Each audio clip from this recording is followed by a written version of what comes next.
So the people who loved the first two of this new trilogy will understand that this was a woman who was committed to one idea, that Michael Myers would come back, and that she should be prepared for him. And no one would listen to her, and it was at the cost of her entire family. Her daughter wouldn't talk to her, granddaughter barely talked to her, people thought she was crazy. And then by the end of the second movie, this horrific night on Halloween night, 40 years after the 1978 movie, Michael has come back and he has wreaked havoc. And Laurie has suffered the ultimate loss, which is her daughter. And Laurie is just, I mean, it's hard to imagine how you would refer to that.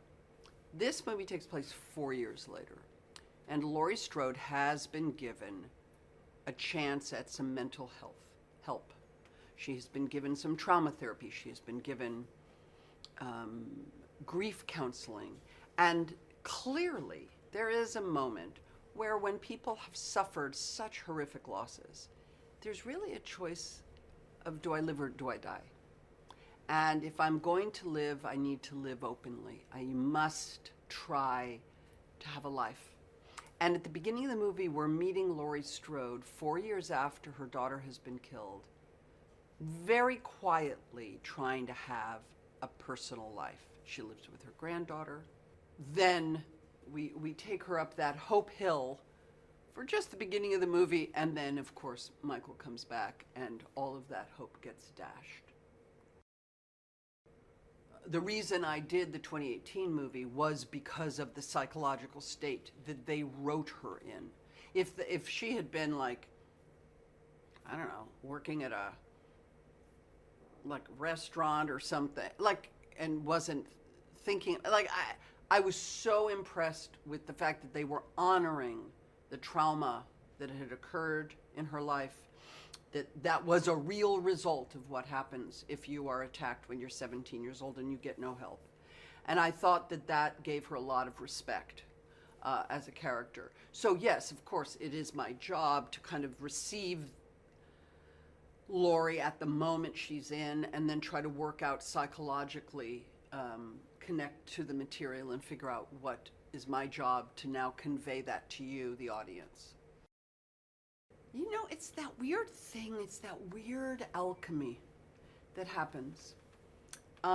It was very nice to see in the second movie all the legacy characters, Kyle Richards, Nancy Stevens,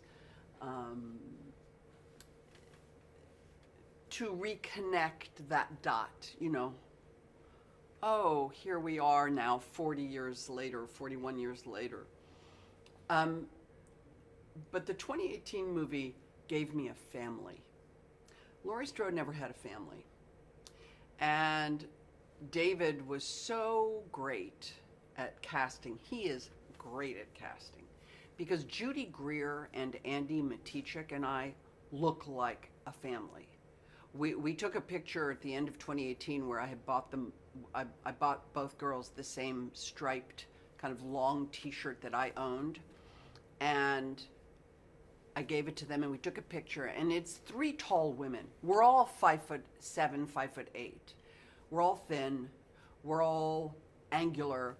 It was really interesting to look at us. And by giving me a family, it gave me a heart. It gave Laurie a big, fat, beating heart to work with as an actor. And I've stayed very close to those women. We lived together in the same house in Wilmington, and we've become a family, which is an unusual aspect of making a movie. I don't usually have that happen.